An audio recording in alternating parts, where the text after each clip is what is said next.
Hello friends, কেমন আছো তোমরা? আমরা তো খুব ভালো আছি। আর আমরা এই বৃষ্টির মধ্যে যাচ্ছি, দেখো তারাপীঠ ঘুরতে। কি প্রচণ্ড বৃষ্টি, আজকেই ফার্স্ট এরকম বৃষ্টি হলো, এর আগে অতটা বৃষ্টি হয়নি। তো আমি এখন স্টেশনে বসে আছি, ট্রেনে বসে আছি সবাই। আর আমি তো পুরো ভিজে গেছি, একদম পুরো ভিজে একদম চুপড়ি হয়ে গেছি। আর তিন্নি ওর বাবার কাছে বসে আছে, আমার কাছে কিছুতেই আসতে চাইছে না। আরও সবাই এখানে বসে আছে। হ্যালো ফ্রেন্ডস, তো ফাইনালি আমরা তারাপীঠ চলে এসেছি। তো এখন আমরা আছি হোটেলে। তো হোটেলটা তোমরা একবার দেখে নাও, কি দারুণ হোটেলের লুকটা, ভিউটা, কি বলবো, মনে হচ্ছে যেন এখানেই থেকে যাই। তো দেখে নাও কত সুন্দর। তো আমার মেয়েটা যে আসতে গিয়ে যা কাঁদছিল, রে বাপরে কি বলবো, ফার্স্ট টাইম ও বাইরে বেরোলো, ওর একটা জার্নি এটা। তো ভাবলাম কোথাও যখন ঘুরতে যাবো তো ঠাকুরের দর্শনটাই আগে করব। তো তারাপীঠ ঠিক করলাম। তো হঠাৎই কালকে রাতে প্ল্যান হয়েছে, তো আমরা অনেকজন মিলে এসেছি। তো সবারই সঙ্গে পরিচয় হবে। তো এখন আমি ভাবলাম যে এখন একটু ঘরে ঢুকি, আগে ফ্রেশ হই। মুখ চোখের অবস্থা খুব খারাপ। বিবেক তো সারা রাস্তা এইটা পরে এসছে, এই জামাটা পরে, গেঞ্জিটা পরে। আর কি বৃষ্টি, চরম বৃষ্টি মাথায় নিয়ে বৃষ্টির কিছু ক্লিপ আমি নিয়েছি, তো তোমাদেরকে দেবো। এরকম বৃষ্টিতে কোথাও কোনোদিন বেরিনি, ফার্স্ট টাইম। শুধুমাত্র তারা আমাকে দেখবো বলে এত বৃষ্টিতে আমরা এসেছি। তো তোমরা ব্লগটা দেখতে থাকো। আর আমার মেয়ে দেখো এতক্ষণে একটু কান্না থামিয়েছে, সারা রাস্তা কাঁদতে এসছে। মাম্মা একটু টাটা করে দাও, হাই করে দাও একটু।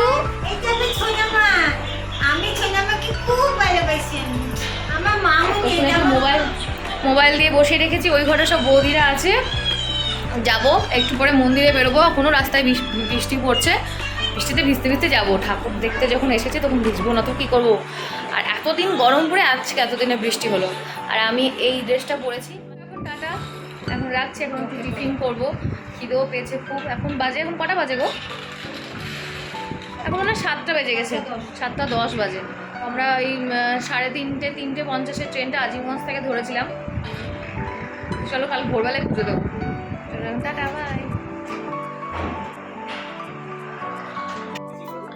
টিন্নিকে এখন দেখো কেমন চুপ করে খেলছে ওর বাবার সঙ্গে। আসার সময় পুরো রাস্তা ওর বাবার সাথে এসেছে, ওকে ওর বাবা নিয়েছে। আর যত লাগেজ আছে সেগুলো আমি আর আমার মা নিয়ে এসেছি। আমার কাছেও আসছে না, মায়ের কাছেও আসছে না। ওর হাব ভাব থেকে তো ভেবেছিলাম মনে হয় আমরা আর এনজয় করতে পারবো না, কিন্তু ও এখন এসে চুপ করে গেছে। যেহেতু এখানটা ঘরটা একটু ঠান্ডা পেয়েছে আর নিরিবিলি পেয়েছে, আর কেউ নাই, বাকি বাচ্চাগুলো সব অন্য ঘরে আছে, অন্য রুমে আছে, তাই ও চুপ করে এখন ওর বাবার সাথে খেলছে। তো আমরা দেখো রেডি হয়ে গেছি, বেরোচ্ছি এখন, যাবো একটু মন্দিরে। আর এইখানে এর সুন্দর একটা অ্যাকোরিয়াম ছিল। তো আমার একটা পুচকি কি বলবো, একটা ছোট একটা বোন, ও বললো বৌদি এটা তুলে রাখো, খুব সুন্দর লাগছে, পরে দেখতে পাবে। আর এই দেখো বৃষ্টিতে ভিজতে প্রথমে বুঝতেই পারিনি যে বৃষ্টি এখনও পড়ছে, ভালোভাবেই পড়ছে, আর ছাতা কম পড়ে গেছে আমাদের। তো এরা সব এইভাবে যাচ্ছে, আর আমার একটা ছাতা আমি তিন্নিকে দিয়ে দিয়েছি, কারণ আমি ভিজলে কোনো প্রবলেম নাই, কিন্তু ও এমনিতে আসতে গিয়ে অনেকটা ভিজে গেছে ছাঁটে। তো দেখো মা আগে যাচ্ছে, আর কেমন বৃষ্টি পড়ছে দেখো, কন্টিনিউয়াসলি বৃষ্টি পড়ছে। আর এখানকার লোকজন বলছে যে আপনারা আজকে এসেছেন খুবই ভালো করে, 2 দিন আগে আসলে এতটাই গরম, হাহাকার করছিল সমস্ত লোকজন, প্রচণ্ড গরম রাত তারাপীঠে। এখানে যতবারই আসে ততবারই নতুন লাগে জায়গাটা, আর খুব ভালো লাগে।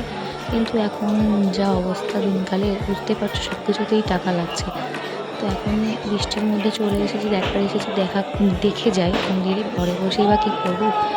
এখন সন্ধ্যা আরতি হচ্ছে, তো বেশিক্ষণ আমরা থাকতে পারিনি, কারণ তিনি ঘুমিয়ে যাচ্ছিলো, আর ওর খাওয়াতেও দেরি হয়ে গেছিলো, প্রায় 8টা বেজে গেছিলো। তো এখানে বাপ্পাদা যজ্ঞ করছে, সবাই এখানে যার যার মনস্কামনা আছে, সবাই এখানে পুরোটা যজ্ঞ করছে। যেহেতু বাইরে বৃষ্টি হচ্ছে, তাই এখানটাতে পরপর প্রচণ্ড পরিমাণে ধুলো, আর জল ছিল প্রচণ্ড পরিমাণে এখানে। তো এখানে বেশিক্ষণ থাকতে পারিনি, আমরা বাইরে যাচ্ছি, সেখানেও বৃষ্টি পড়ছে। তো লাইনে দাঁড়িয়েছিলাম প্রায় 1 ঘন্টা মতো। 10:30 বাজে, বৃষ্টিতে ভিজতে ওষুধের দোকানে ওষুধ কিনতে এসেছি। আর কি অবস্থা, গোটা রাস্তা ভিজে একাকার, এখন খুঁজে পাচ্ছি না রাস্তা, কোথায় যাব। এই জুতোটা দোকান গেলাম আমরা। কতটা চলে গেছিলাম, তাহলে আমরা কত দূর চলে এসেছি কোথা থেকে? পুরো ভিড় আজকে, পুরো আমাদের সবারই শরীর খারাপ হবে। আমি তো এই রাস্তা ভুলে গেছি। হ্যাঁ, এটা না, এই দেখো এদিক দিয়ে হেভি মজা হচ্ছে।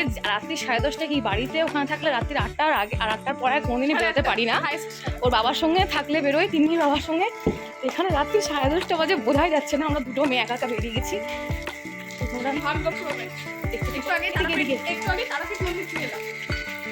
চলো এখন টাটা। আর তিন্নির চোখে তিন্নির জন্য আমি দেখতে পাইনি, ও ঘুমিয়ে গেছিলো বেচারা, ছোট বাচ্চা কি করবে, তার জন্য আমরা কালকে আবার যাবো, দেখবো। এটা পরের দিনকার সকালবেলাকার ভিডিও। তো দেখো আমি অনেক কষ্টে এই ভিডিওটা তুলেছি, ক্লিপটা। মানে এত ভিড় যে কি বলবো। ওর বাবা, আমরা লাইনে দাঁড়িয়ে আছি, তাও ভিআইপি টিকিট দিয়ে 300 টাকা করে নিয়েছে, তাও প্রচণ্ড ভিড়। ঠাকুর দেখবো কি একদম মানে হুড়োহুড়ি মারামারি লেগে গেছে। আর তিন্নি দাঁড়িয়ে লাইনে দাঁড়িয়ে ঘুমিয়ে যাচ্ছে। তখন বাজে সকাল 7:30। কেউ বলবে এটা 7:30 বাজে, এত ভিড়, মানে ভোর থেকেই ভিড় হয় এখানে। তো কোনো রকমে আমরা ঠাকুরের দর্শনটা করতে পেরেছি। আগের দিন রাত্রিবেলা তো করতে পারিনি, কেননা তিনি ঘুমিয়ে গেছিলো আর ওর খাওয়াও মানে হয়নি। আর লাইনে 2 ঘন্টা দাঁড়াতে হবে বলছিল বলে আমরা লাইন থেকেই বেরিয়ে এসেছি। তো এখন ওর বাবা বললো যে না, এত দূর যখন এসেছি তখন ঠাকুর দেখবো। তো এখন একটু আকাশটা পরিষ্কার হয়েছে, হালকা রোদ উঠছে। আর এখানে দেখো লাইনে যাচ্ছি, একটু একটু করে এগোচ্ছি। আর হুড়োমুড়ি লেগে গেছে একদম পুরো ভিড়ে। ভিআইপি টাকা দিয়েও যে এত ভিড় হয়, আর যারা মানে নর্মাল জেনারেল লাইনে দাঁড়িয়ে আছে তারা তো এখনও দাঁড়িয়েই আছে, ওদের যে কতক্ষণ লাগবে তার ঠিক নাই। তো আমাদের দেরি হয়ে গেছিলো বলে আমাদের সকালকার ট্রেনটা আর পাওয়া হয়নি, তাই জন্য আমাদেরকে সারাদিনটা কাটিয়ে আবার সে দুপুর 3:30 ট্রেনটা ধরতে হয়েছিল রামপুরহাট থেকে। তো আমরা এখন স্টেশনে এসে বসে আছি। এখন ওই 12:30 বাজে, আর ট্রেনের টাইম হচ্ছে 3:30। তো তিনি দেখো ঘুমিয়ে গেছে, একটু গাড়ির হাওয়া পেয়েছে আর প্রচণ্ড ক্লান্ত ও। মানে প্রথমবার বেরিয়েছে তো বাইরে, সবাই বসে আছি, যে যেখানে জায়গা পেয়েছি সেখানে বসে আছি। ট্রেন কখন আসবে তার ঠিক নাই। আমার মা বলছে এই লাইনের ট্রেনটা খুব ডিস্টার্ব করে, যে টাইম তার থেকে অনেক দেরিতে আসে। তো চলো টাটা বাই।